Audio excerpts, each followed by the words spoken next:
Kita berjumpa kembali di Selasa minggu keempat atau minggu terakhir setiap bulannya, dan kita sudah ambil komitmen untuk mengadakan pelajaran Alkitab. Pelajaran Alkitab kita akan lanjutkan masih di dalam Injil Markus, dan mungkin saya sudah sampaikan atau belum, tapi saya ingatkan kembali bahwa materi yang saya ambil untuk mengajar saudara itu dari materi Sekolah Alkitab Cianjur, ya. Jadi bukan materi yang baru dibuat, tapi yang sudah ada sejak lama. Baik, seingat saya kita sudah sampai ayat yang kelima dan sekarang masuk ayat yang keenam. Tapi supaya tidak lupa, saya akan baca ulang dari ayat satu. Inilah permulaan Injil tentang Yesus Kristus, Anak Allah. Seperti ada tertulis dalam kitab Nabi Yesaya, lihatlah aku menyuruh utusanku mendahului engkau. Ia akan mempersiapkan jalan bagimu.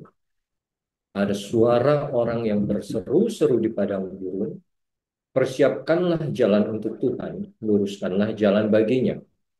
Demikianlah Yohanes Pembaptis tampil di padang gurun dan menyerukan, bertobatlah dan berilah dirimu dibaptis dan Allah akan mengampuni dosamu. Lalu datanglah kepadanya orang-orang dari seluruh daerah Yudea dan semua penduduk Yerusalem. Sambil mengaku dosanya, mereka dibaptis di Sungai Yordan.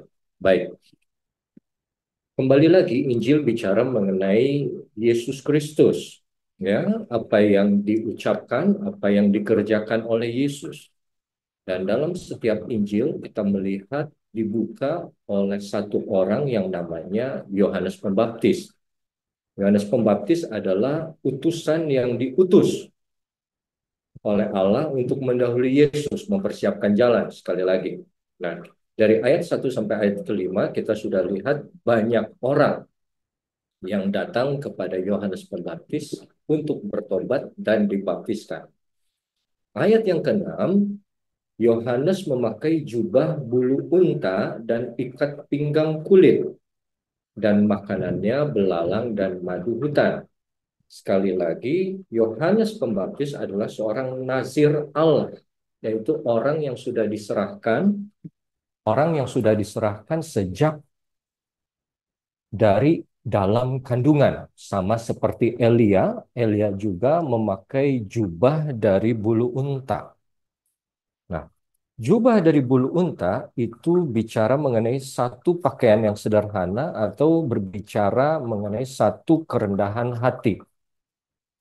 Kalau kita mau lihat di dalam Matius pasal yang ke-11, ayat yang ke-8, ya, Matius 11 ayat ke-8 bunyinya, atau untuk apakah kamu pergi melihat orang yang berpakaian halus? Orang yang berpakaian halus itu tempatnya di istana raja. Jadi dengan pengertian lain, kalau kamu ingin lihat Yohanes Pembaptis yang berpakaian kulit unta, bulu unta, dia ada di padang gurun. Ayat selanjutnya, jadi untuk apa kamu pergi melihat nabi? Benar, aku berkata kepadamu, bahkan lebih daripada nabi. Karena tentang dia, tentang Yohanes Pembaptis, ada tertulis, lihat aku menyuruh utusanku mendahului engkau. Ia akan mempersiapkan jalanmu di hadapanmu. Aku berkata kepadamu, sesungguhnya di antara mereka yang dilahirkan oleh perempuan, tidak pernah tampil seorang yang lebih besar dari Yohanes Pembaptis. Namun yang terkecil dalam kerajaan sorga lebih besar daripadanya. Ya.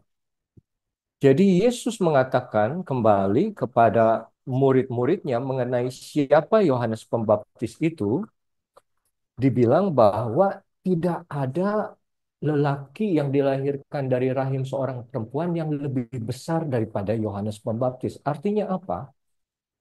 Yesus bilang kepada murid-muridnya, mau nabi-nabi, Elia sekalipun, Elisa sekalipun, atau Musa sekalipun, mereka tidak lebih besar dari Yohanes Pembaptis. Karena nabi-nabi hanya bisa melihat, hanya nubuatkan akan ada kedatangan seorang juru selamat.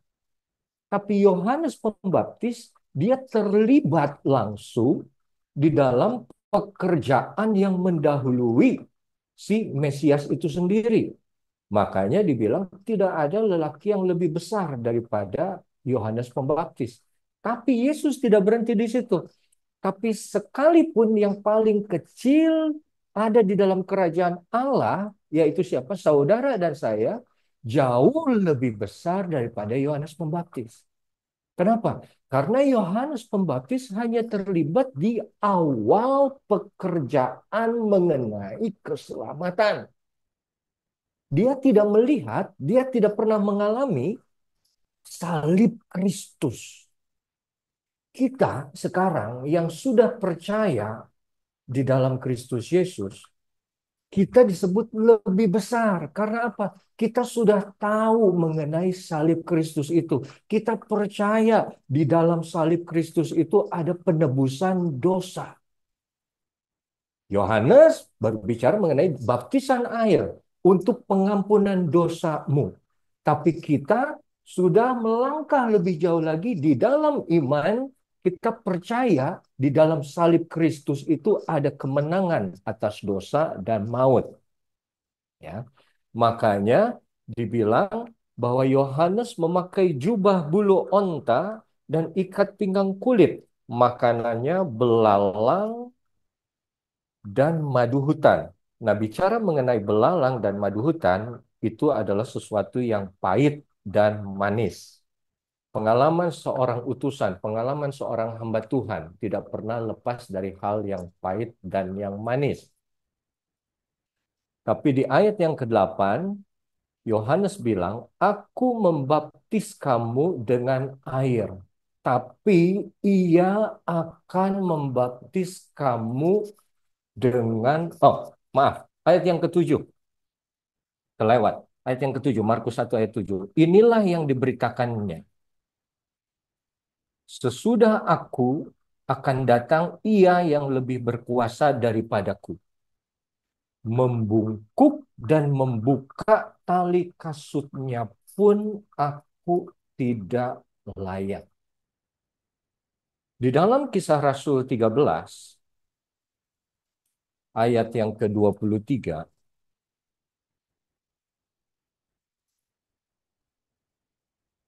dari keturunannya lah sesuai dengan yang telah dijanjikannya, Allah telah membangkitkan juru selamat bagi orang Israel, yaitu Yesus. Menjelang kedatangannya, Yohanes telah menyerukan kepada seluruh bangsa Israel supaya mereka bertobat dan memberi diri dibaptis. Dan saat Yohanes hampir selesai menunaikan tugasnya, ia berkata, "Aku bukanlah dia yang kamu sangka, tapi ia yang akan datang kemudian daripadaku, membuka kasut dari kakinya pun aku tidak layak." Nah, kalau sudah perhatikan, tugas Yohanes hanya mempersiapkan, membuka jalan mengenai baptisan air, panggilan untuk bertobat kepada semua orang yang ada saat itu. Tapi di dalam Kisah Rasul 13 ayat yang ke-25 tadi, saat Yohanes hampir selesai menunaikan tugasnya. Kalau di dalam bahasa Inggris, and as John was finishing, saat dia sedang menyelesaikan. Dia sudah tahu akhirnya. Dia sudah tahu pekerjaannya ada waktunya akan selesai. Dia sudah tahu hampir sampai ke garis finish. Dan dia tahu banyak orang saat itu yang menyangka bahwa dia, Yohanes Pembaptis, adalah Mesias itu sendiri. Makanya dia sendiri bilang, "Aku bukan dia yang kamu sangka. Nanti yang kamu sangka itu Mesias yang sesungguhnya baru akan datang kemudian." Dan dia bilang membungkuk dan membuka tali kasutnya pun aku tidak layak. Nah, saudara bandingkan, kalau kita punya pekerjaan, kalau kita ada dalam satu titik, satu posisi, satu jabatan, mau jabatan apapun, mau jabatan di dalam perusahaan, mau jabatan di dalam satu organisasi, mau jabatan di dalam satu pemerintahan, dan kita tahu ada waktunya kita akan berakhir. Waktu kita mau selesai, kita lihat orang-orang yang mau selesai, apa yang mereka lakukan saat jabatan atau pekerjaan mereka hendak selesai. Mereka coba sebanyak-banyak mungkin untuk mendapatkan keuntungan dari jabatan yang mereka punya. Karena apa? Karena mereka tahu akan selesai. Tidak ada waktunya lagi untuk menambah, memuaskan keinginan diri sendiri. Tapi Yohanes Pembaptis, hamba utusan yang diutus oleh Allah, saat dia tahu finishing his work, finishing his course, menyelesaikan tugasnya, dia malah bilang, aku bukan dia yang kamu sangka. Makanya dalam satu ayat Yohanes 3 ayat 30 bilang, aku harus semakin berkurang, dia harus semakin bertambah. Ini ciri-ciri orang yang bekerja di dalam ladang Tuhan. Ini ciri-ciri orang yang tahu dia bekerja untuk siapa. Ini ciri-ciri hamba Tuhan.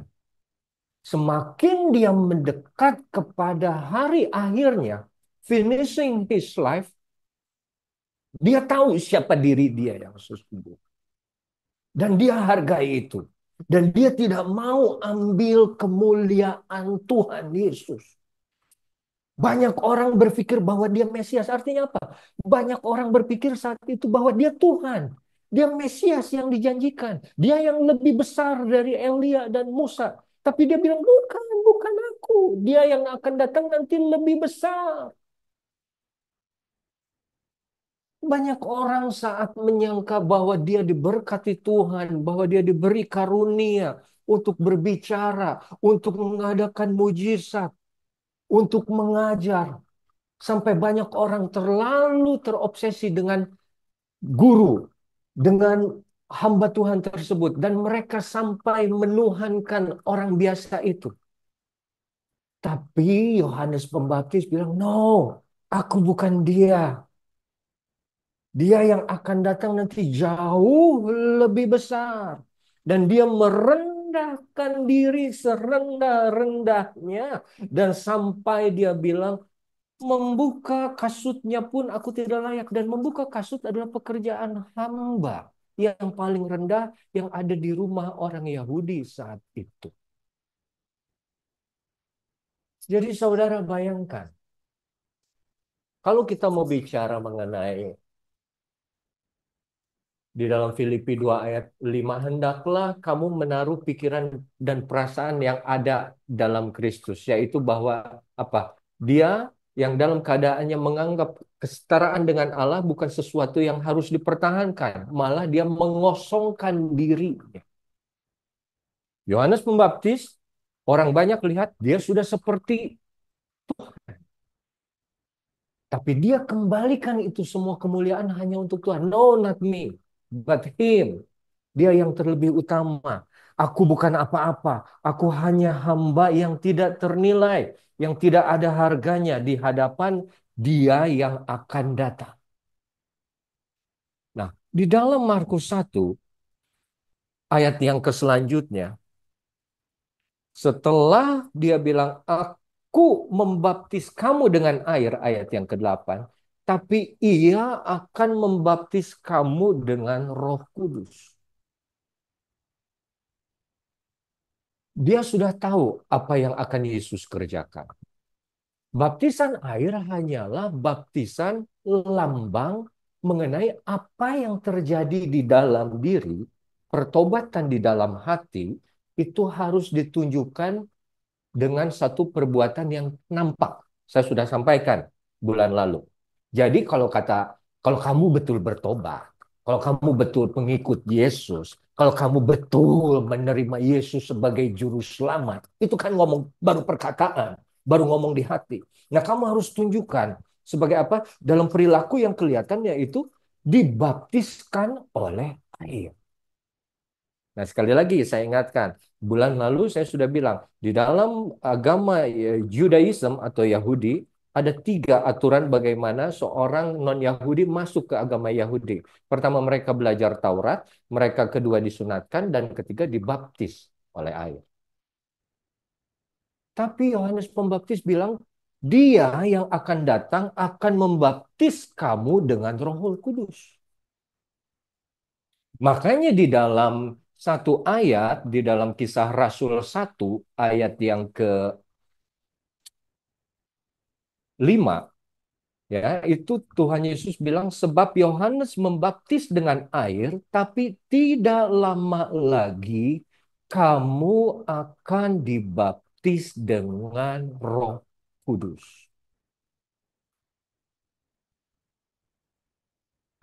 Baptisan air hanya bicara mengenai penyucian apa yang kelihatan yang di luar. Tapi Roh Kudus bicara mengenai penyucian apa yang ada di dalam hati. Waktu Yesus bicara ini kepada murid-muridnya sebelum dia naik ke surga, dia bicara mengenai apa yang akan terjadi 10 hari kemudian setelah dia naik ke surga. Yaitu apa? Pencurahan Roh Kudus di loteng di Yerusalem. Orang atau anak atau murid-murid Yesus saat itu harus menunggu Roh Kudus dicurahkan. Tapi kita, saudara dan saya, itu tidak lagi seperti demikian. Maksud saya begini. Jangan kita berpikir kalau kita belum mengalami Kisah Rasul 2 bahwa Roh Kudus turun, terus murid-murid saat itu dipenuhi oleh bahasa yang baru, bahasa roh. Kita belum dibaptis oleh roh. Tidak. Karena setelah mereka mengalami penurunan Roh Kudus saat itu, sejak itu orang Kristen yang percaya kepada Tuhan Yesus saat mereka menerima Yesus sebagai satu-satunya jalan keselamatan kepada Bapa, Roh Kudus itu sudah tinggal di dalam hidup mereka. Makanya kalau kita mau lihat di dalam 1 Korintus pasal yang ke-12 ayat yang ke-13,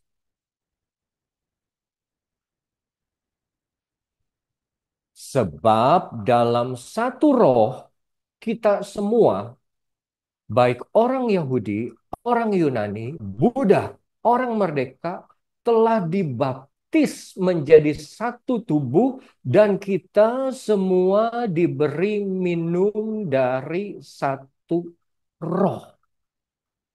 Ya. Titus 3, Titus pasal yang ketiga ayat yang kelima itu bicara hal yang sama.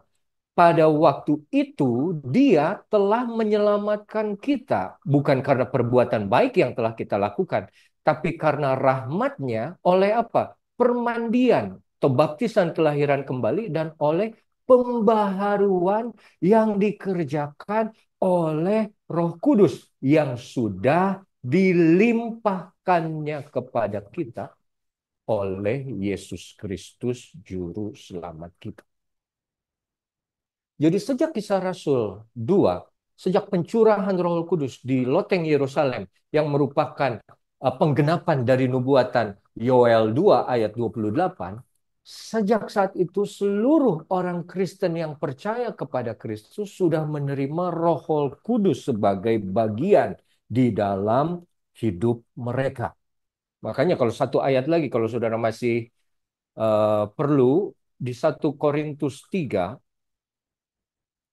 ayat yang ke-16, tidak tahukah kamu bahwa kamu adalah bait Allah dan bahwa Roh Allah diam di dalam kamu. Ya, jika ada orang yang membinasakan bait Allah, maka Allah akan membinasakan dia, sebab bait Allah adalah kudus dan bait Allah itu ialah kamu. Jadi dibilang juga di dalam 1 Korintus 6 ayat yang ke-19, tidak tahukah kamu bahwa tubuhmu adalah bait Roh Kudus yang diam di dalam kamu? Roh Kudus yang kamu dapat dari Allah, bukan, dan kamu bukan milik kamu sendiri, sebab kamu telah dibeli dan harganya telah lunas dibayar. Karena itu muliakanlah Allah dengan tubuhmu. Artinya apa? Sejak kita percaya bahwa Yesus menebus dan membeli kita oleh darahnya yang mahal, itu otomatis tubuh kita menjadi bait Roh Kudus. Yang dibilang apa? Yang kita peroleh dari Allah. Nah, kembali lagi ke Markus pasal 1 ayat yang ke-8. Jadi ada perbedaan membaptis dengan air, lalu kita akan dibaptis oleh Roh Kudus. Nah, setelah Yohanes berkata-kata seperti itu, barulah yang namanya Yesus datang. Markus 1 ayat ke-9 itu dibilang, pada waktu itu datanglah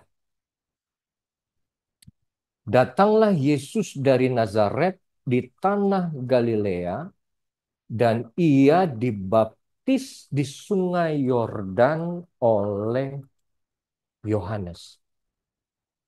Nah, tentunya kita bingung, ya. Kenapa Yesus anak Allah yang tidak mengenal dosa dibaptis? Jangankan kita, Yohanes pun bingung. Karena di dalam Matius pasal 3 ayat yang ke-15, ya, Matius pasal 3 ayat yang ke-15, dibilang, aku yang perlu dibaptis olehmu, aku Yohanes yang perlu dibaptis. Kok malah engkau yang datang kepadaku? Lalu Yesus menjawab, katanya kepadanya, biarlah hal itu terjadi karena demikianlah sepatutnya kita menggenapkan seluruh kehendak Allah. Dan Yohanes pun menurutinya. Kenapa Yesus dibaptis?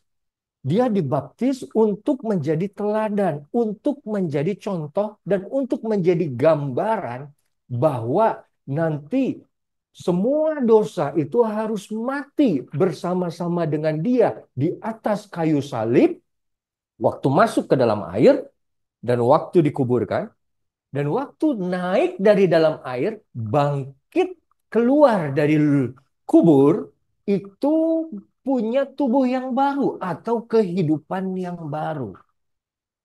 Jadi waktu Yesus sekali lagi dibaptis, itu mengajarkan kepada orang-orang saat itu contoh bahwa gambaran dari kematian, dari hidup yang lama, dan dibangkitkan dalam hidup yang baru. Jadi gini, saudara. Kalau ada orang yang susah dibaptis, bilang aja, Yesus aja dibaptis. Lu susah-susah amat dibaptis. Yesus aja yang tidak mengenal dosa, yang semua yang diperbuatnya, semua yang diucapkannya, semua yang dipikirkannya adalah kebenaran, dia aja dibaptis. Apalagi kita yang penuh dengan kekurangan ini. Masa nggak dibaptis? Gitu ya. Markus 1 ayat yang ke-8, dan ia dibaptis di sungai Yordan oleh Yohanes. Jadi sekali lagi saya tekankan, Yesus dibaptis untuk menggenapi segala kebenaran. Perubahan batin, perubahan yang ada di dalam, perubahan yang ada di dalam hati harus disempurnakan dengan tindakan yang di luar. Artinya apa? Yang ada di hati harus sejalan. Atau saya balik. Yang kita lakukan harus sejalan dengan apa yang ada di dalam hati. Kalau kamu ngomong bahwa kamu sudah bertobat, tunjukkan dengan perbuatan yang sudah bertobat. Kalau kamu ngomong kamu sudah percaya kepada Kristus, tunjukkan dengan perbuatan di luar bahwa kamu percaya kepada Kristus. Kalau kamu ngomong kamu adalah pengikut Kristus, tunjukkan bahwa kamu sebagai seorang follower of Jesus, kamu mengikuti semua yang Yesus kerja. Kalau Yesus dibaptis, kamu juga harus dibaptis. Itu baru pengikut Kristus. Kadang kita ngomong, yang penting apa yang ada di dalam hati. Kalau betul, tapi tunjukkan karena harus sejalan. Betul, harus sejalan dong. Apa yang kita lakukan dengan apa yang di hari kita. Karena kan kita melihat pohon dari buahnya. Hah? Apa yang ada di dalam hati itu yang keluar ke mulut kita. Apa yang nampak lewat perbuatan kita. Jadi kalau perubahan betul sudah terjadi. Kalau dia sudah bertobat. Kalau dia sudah terima Yesus. Dia percaya sesungguh-sungguhnya. Gampang itu orang dibaptis. Ya. Nah, ayat yang ke-9. Setelah ia dibaptis di Sungai Yordan oleh Yohanes. Ayat yang ke-10 berbicara pada saat ia keluar dari air, ia melihat langit terbuka atau terkoyak dan roh seperti burung merpati turun ke atasnya. Lalu terdengarlah suara dari surga, Engkaulah anakku yang kukasihi, kepadamulah aku berkenan. Ya. Nah, biasa setiap kita dengar-dengaran kepada Tuhan, kita taat kepada firman Tuhan, selalu ada berkat, selalu isi hati Tuhan itu dinyatakan. Ya, saudara.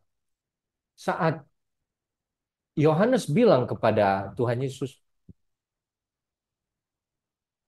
aku yang harus dibaptis, malah engkau yang datang kepadaku. Terus tadi Yesus menjawab dalam Matius, marilah kita melakukan apa yang dikehendaki Allah. Kita genapkan seluruh kehendak Allah.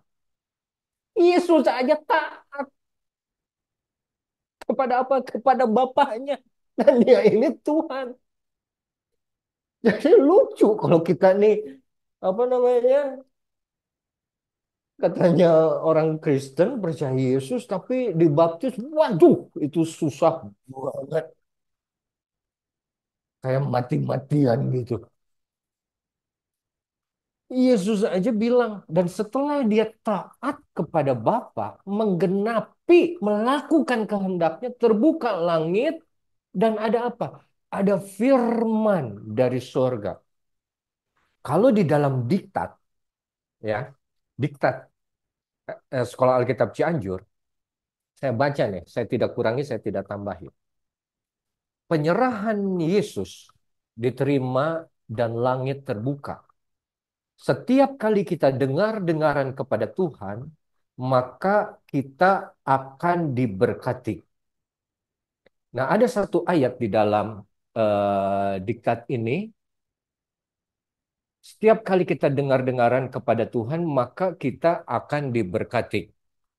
Dan ayatnya adalah Maleakhi 3 ayat 10. Ya, itu kita tahu bawa seluruh persembahan ke dalam perbendaharaan supaya ada persediaan makan di rumahku. Ujilah aku firman Tuhan semesta alam. Apakah aku tidak akan membukakan bagimu tingkap-tingkap langit.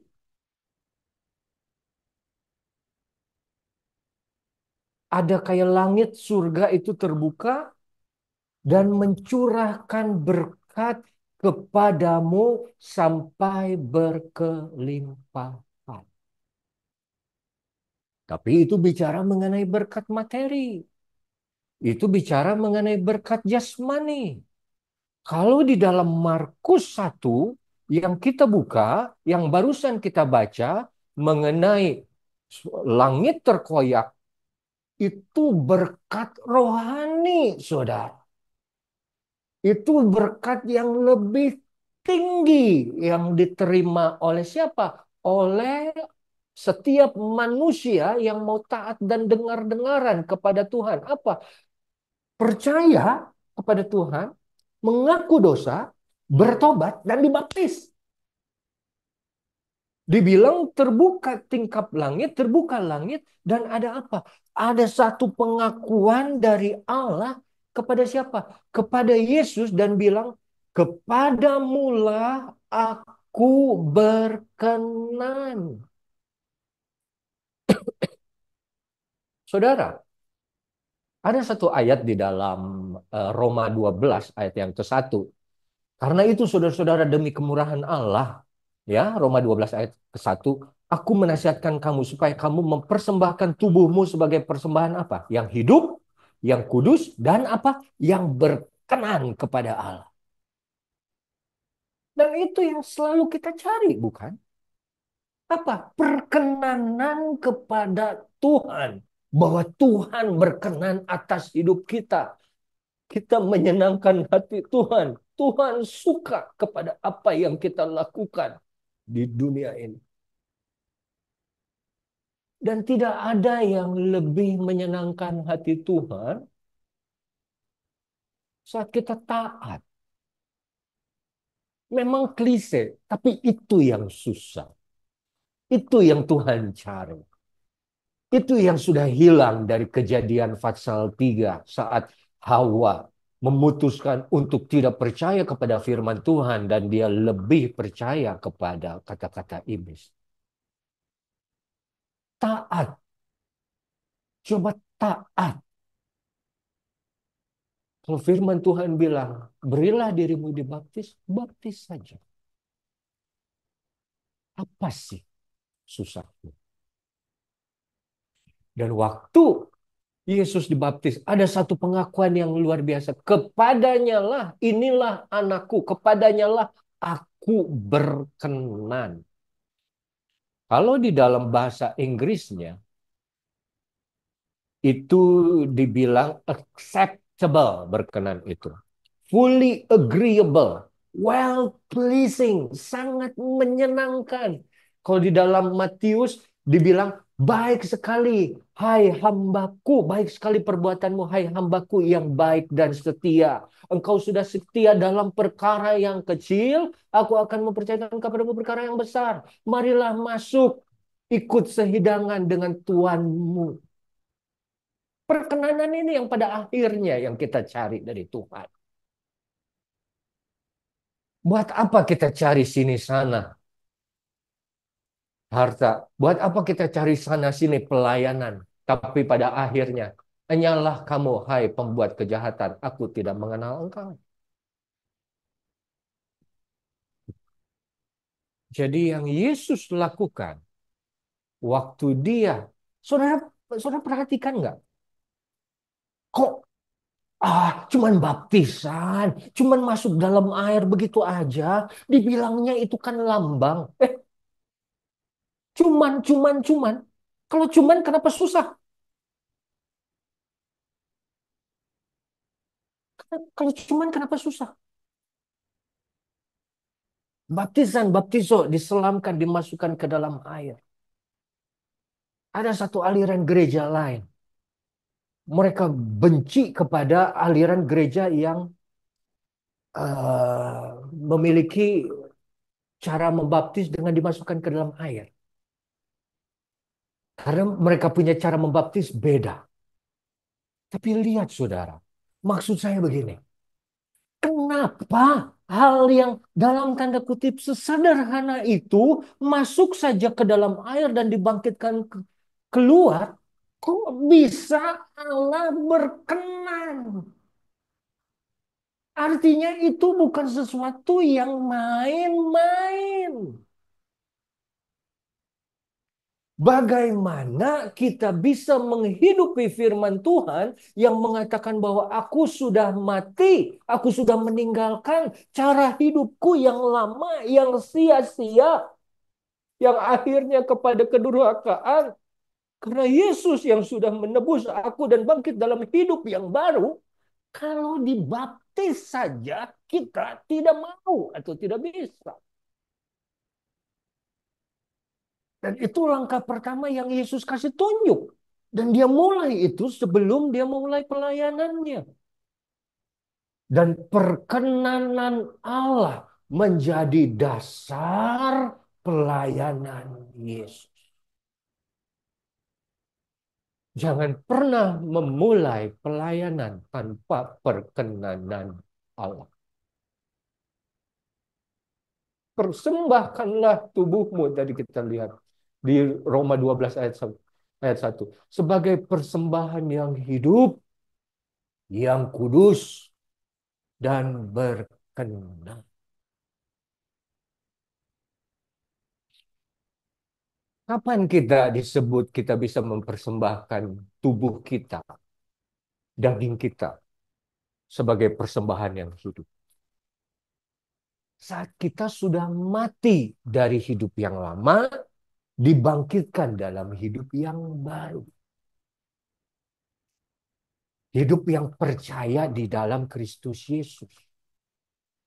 Kapan kita bisa mulai? Ingat, persembahkanlah tubuhmu sebagai persembahan yang hidup, baru yang kudus. Kudus ini artinya apa? Dihususkan, dipisahkan. Saat kita dibaptis, kita dipisahkan dari dunia. Kita menjadi kelompok minoritas, tapi kita berkenan di hadapan Tuhan. Kita bisa dibenci oleh dunia, tapi dikasihi oleh Tuhan. Kita menjadi satu bagian yang berbeda. Kita tinggal di dunia, tapi kita warga negara kerajaan Allah.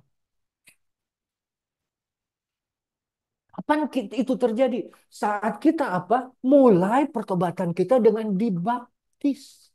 Lalu hidup yang kudus, yang terpisah, yang separate, berbeda. Baru bisa kita masuk apa? Perkenanan Allah. Acceptable. Nah, saudara, waktu waktu Yesus dibaptis, ya kita lanjut. Di dalam Markus pasal 1 ayat yang ke-10 itu, saat dia keluar dari air, ya, selalu kita melihat bahwa Yesus ini teladan contoh satu-satunya yang harus kita ikuti, ya. Jangan ikuti manusia, tapi ikuti cara Yesus. Jadi, waktu dia keluar dari dalam air, itu ditulis di situ, ada roh seperti burung merpati turun ke atasnya, lalu terdengar suara dari surga, engkaulah anak yang kukasihi. Nah, dalam kejadian Yesus keluar dari baptisan, itu kita melihat ada kenyataan dari Allah yang Tritunggal, ya, di mana Bapa, Anak, dan Roh muncul dalam satu waktu yang bersamaan, ya. Anak yang dibaptis, Roh Allah seperti burung merpati itu turun, dan ada suara dari sorga, yaitu suara dari Bapa itu sendiri.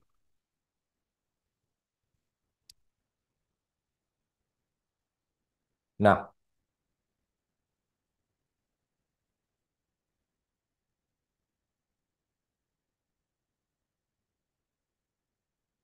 kita sudah 1 jam.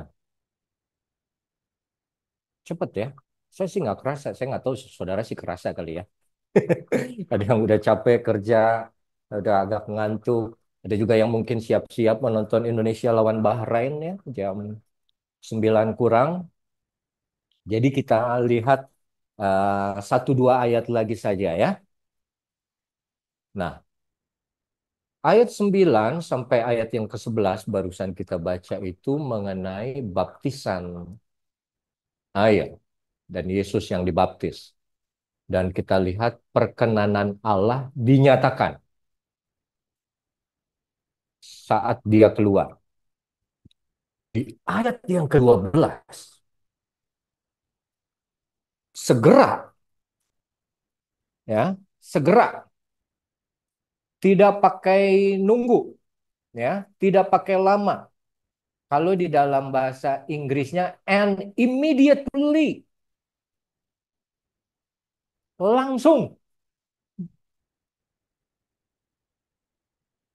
roh memimpin. Nah, lihat nggak saudara? Ya, jadi ini gambaran yang tadi saya bilang bahwa Roh Kudus saat kita percaya, mengaku dosa, dibaptis, mengaku dia sebagai juru selamat, lambang kematian dan kebangkitan di dalam dia, langsung kita memiliki apa? Memiliki roh. Dan langsung hidup kita dipimpin oleh roh. Nggak pakai lama, nggak pakai besok atau lusa. Langsung. Jadi ini yang kita suka. Makanya Yesus bilang di dalam Yohanes 16, aku akan mengirimkan Parakletos, seorang penolong yang lain yang sama dengan penolong yang sebelumnya. Dia akan mengerjakan hal yang sama, yaitu apa? Dia akan memimpin kamu ke dalam segala kebenaran. Dia tahu bahwa kalau orang sudah menyerahkan dirinya untuk dipimpin, untuk menjadi pengikutnya, otomatis Roh Kudus itu akan datang langsung memimpin dia. Kenapa? Karena kita sudah mengaku, aku percaya aku akan menjadi pengikutmu. Dan kalau kita bicara pengikut, harus ada yang diikuti, harus ada pemimpinnya. Dan pemimpin kita adalah Roh Kudus. Ya, nggak ada itu apa namanya, eh kalau kayak kalau orang kuliah, terus begitu lulus S1, harus ada pendidikan profesi dulu. Sebelum selesai pendidikan profesi, kamu tidak bisa bekerja, kamu belum diakui sebagai apa? Sebagai seorang profesional, ya. Kalau kalau di dalam Yesus tidak, beda lagi. Begitu dibaptis, langsung, immediately, straight away, ada roh yang memimpin. Begitu Israel keluar dari Mesir, ada roh Allah yang apa? Yang ada di depan. Tuhan tidak tinggalkan semua orang yang bertobat, yang sudah dibaptis, menerima dia sebagai juru selamat, langsung mengalami pimpinan dari Roh Kudus. Masalahnya di ayat yang ke-12, Roh Kudus memimpin kemana? Roh itu memimpin dia atau Yesus ke padang gurun. Dan di padang gurun ia tinggal 40 hari lamanya. Dicobai oleh iblis. Ia berada di sana di antara binatang-binatang liar dan malaikat-malaikat melayani dia.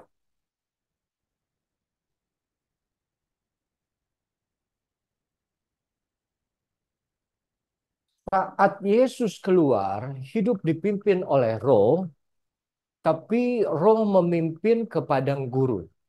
Padang gurun selalu bicara mengenai ujian atau persiapan. Persiapan untuk apa? Untuk masuk ke satu kehidupan yang baru. Jadi ujian, nah ini yang harus kita camkan. Ujian di dalam sekolah saat kenaikan kelas atau kenaikan tingkat, ujian di bidang apapun lah, saudara tahu. Itu bukan cara si penguji untuk menggagalkan. Betul? Betul. Tapi cara si penguji untuk mempersiapkan kita naik ke level berikutnya. Dan ada satu masa ke dalam kehidupan seorang Kristen yaitu apa? Padang gurun.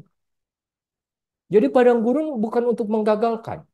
untuk mempersiapkan. Ujian cobaan itu untuk mempersiapkan kita masuk ke level yang selanjutnya. Dan padang gurun itu bicara mengenai ujian atau prinsip hidup dengan Tuhan. Ya, kalau Yesus saja diuji, masa kita tidak diuji? Betul? Dari apa? Orang Israel saja diuji. Walaupun itu bentuk hukuman dari Tuhan, tapi mereka juga diuji selama 40 tahun. Nah, kita juga mengalami ujian. Maksudnya apa? Sekali lagi, untuk mempersiapkan kita for the next level. Next level, it will not come until you finish the task before. Ya, ada satu persiapan yang harus dilewati. Nggak ada bypass, nggak ada. Nggak ada jalan pintas, nggak ada di dalam Tuhan. Pertolongan Tuhan bisa menolong kita kapanpun. Tapi pengiringan kita kepada Tuhan tidak ada jalan pintas. Itu satu yang harus kita lewati. Semua ya. Mau bicara Yusuf, mau bicara Daud, mau bicara Yesus. Itu satu proses yang harus kita lewati. Memimpin dia ke padang gurun. Nah di padang gurun dibilang, ia tinggal 40 hari lamanya. Dan di sana dia berpuasa ya. Kalau di dalam Injil lain ditulis dia tidak makan dan tidak minum. Di dalam perjanjian lama, dua nabi yang tidak makan dan tidak minum juga adalah Musa dan Elia.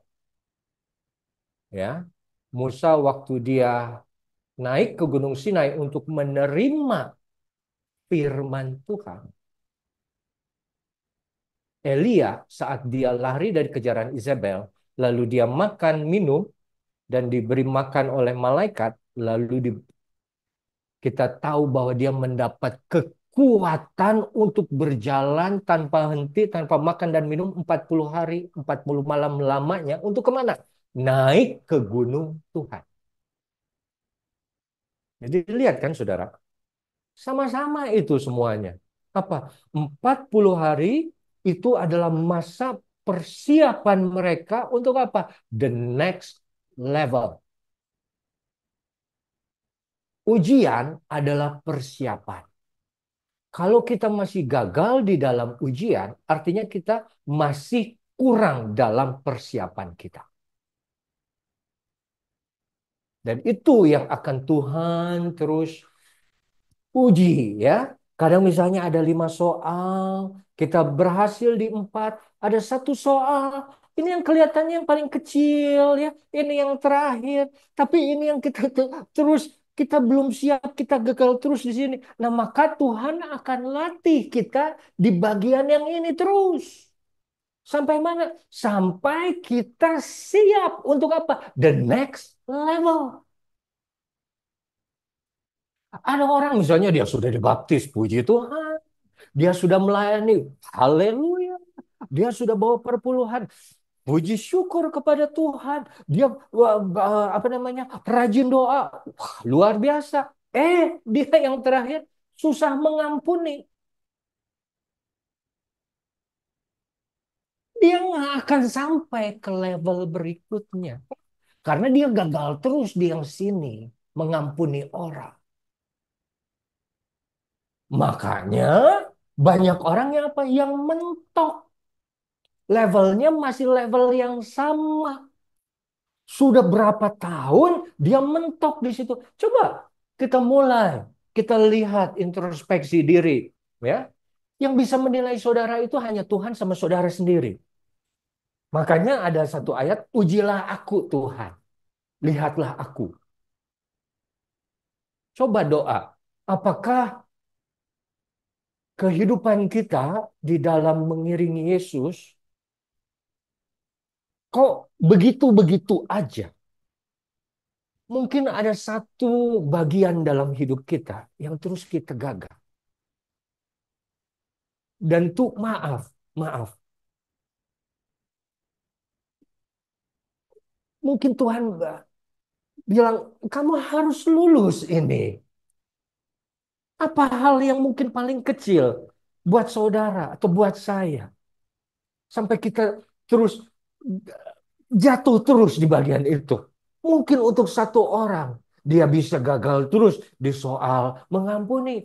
Mungkin untuk orang yang lain, dia gagal terus untuk soal kejujuran. Mungkin untuk orang lain, dia gagal terus untuk bicara mengenai kebenaran. Untuk orang lain, dia gagal terus untuk berbagai macam hal yang berbeda.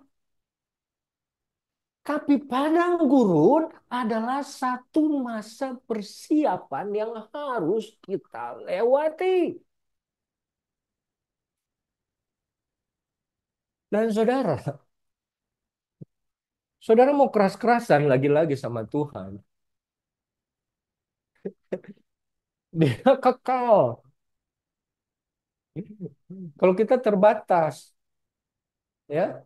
Jadi jangan sampai ada apa namanya? Ada orang umur 15 tahun tapi baru kelas 5 SD. Kenapa? Karena dia belum siap untuk naik ke kelas 6. Jadi jangan sudah belasan tahun ikut Tuhan, masih begitu-begitu aja. Jadi sekali lagi Tuhan bilang, sesudah itu roh memimpin dia ke padang gurun, tinggal 40 hari 40 lamanya. Untuk apa? Di situ dibilang dicobai oleh iblis. Ya, di dalam bahasa Inggrisnya tempted. Di dalam bahasa aslinya, tempted itu adalah pirazzo. Atau apa? Untuk diuji, dites. Kalau di dalam apa namanya bahasa Yunaninya peirazo itu ada scrutinize, scrutinize. Jadi betul-betul ditilik sampai ke hal-hal yang paling dalam, ya, diaudit. Diaudit nggak cuma laporan akhirnya aja. Masuk berapa, keluar berapa, tidak. Tapi sedetail-detailnya itu aliran dana, siapa yang bertanggung jawab, siapa yang mencatat, siapa disalurkan kepada siapa, siapa yang menerima dan lain sebagainya. Itu diuji di mana? Di masa di padang gurun itu. Benar-benar. Dan waktu diuji, kalau kita lihat di dalam bahasa Markus itu dibilang tidak ada di Injil lain. Ia berada di sana di antara binatang-binatang liar. Jadi menggambarkan dia sendiri di sana. Tidak ada di tengah manusia. Dia betul-betul sendiri. Itu gambaran dari kita diuji ini masing-masing juga, saudara. Ujian saya, ujian saudara, beda. Karena apa yang kita masih kurang, beda. Yang tahu siapa? Tuhan dan saudara sendiri dan saya sendiri.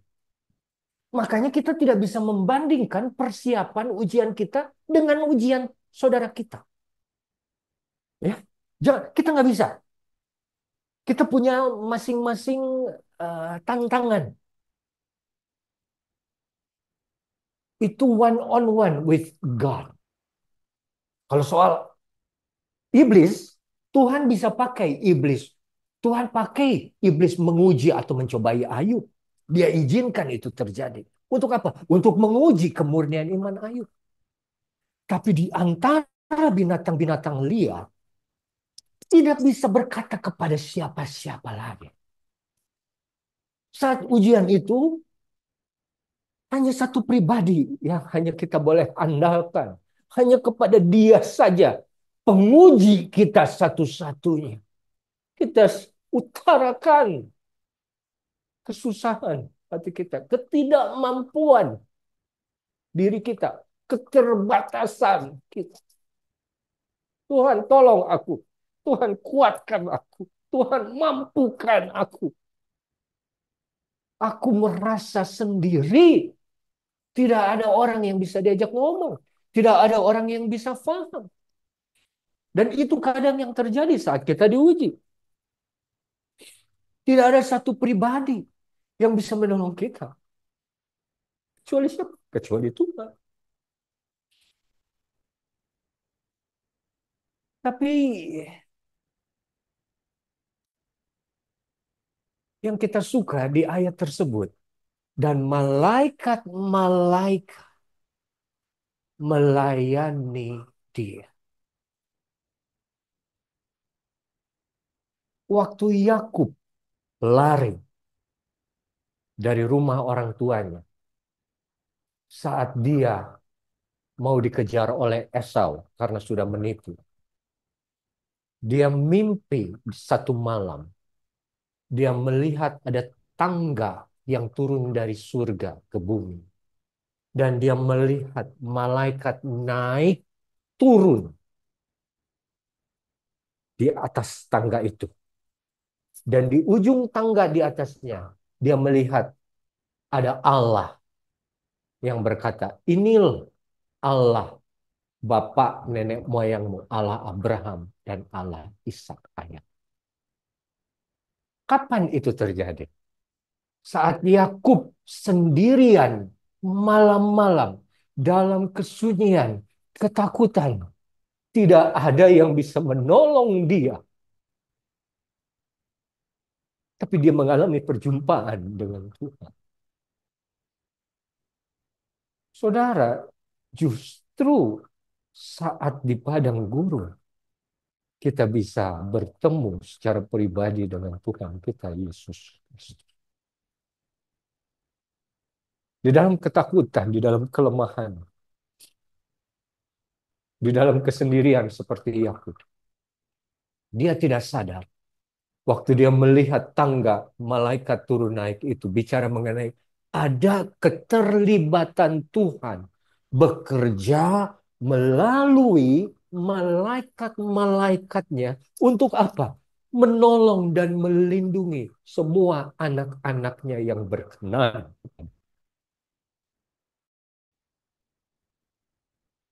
Saudara, kamu tidak sendiri. Kamu tidak pernah sendiri.